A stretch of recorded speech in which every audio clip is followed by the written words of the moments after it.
So it all sounds as if this could be quite overwhelming for somebody who might be thinking about working with Universal Design for Learning. How do you manage that so that it doesn't become overwhelming?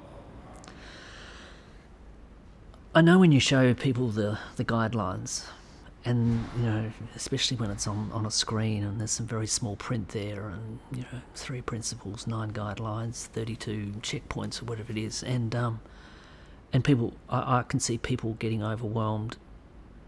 And one thing I learnt very early is don't try and do it all.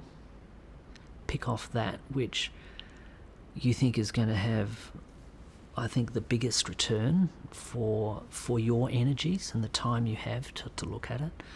So that was one of the first things that I took on myself, was to take small steps.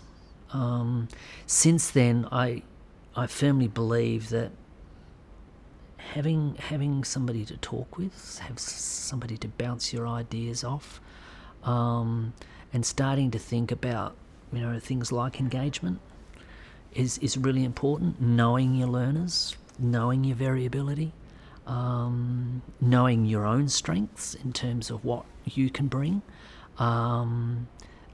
That has developed a richness that is beyond just sitting there and looking at the guidelines or reading it or watching a video or something like that.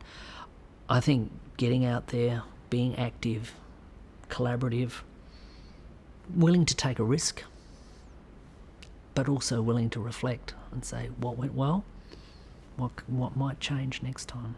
Yeah, because there's no guarantees it's going to work, but I think, as you say, that having those professional conversations where you've got that opportunity to bounce around an idea, and it may just be your one thing that you want to try, and then gathering some evidence of impact, and if it doesn't work, you have another go.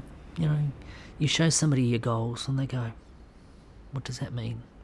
Or that's very rigid, or is there another way of looking at that? And for example, that it's sort of an exercise has been really helpful.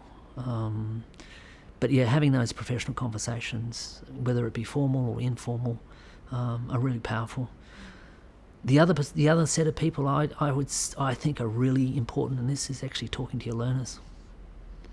Talk to your learners, get their voice. What do they think?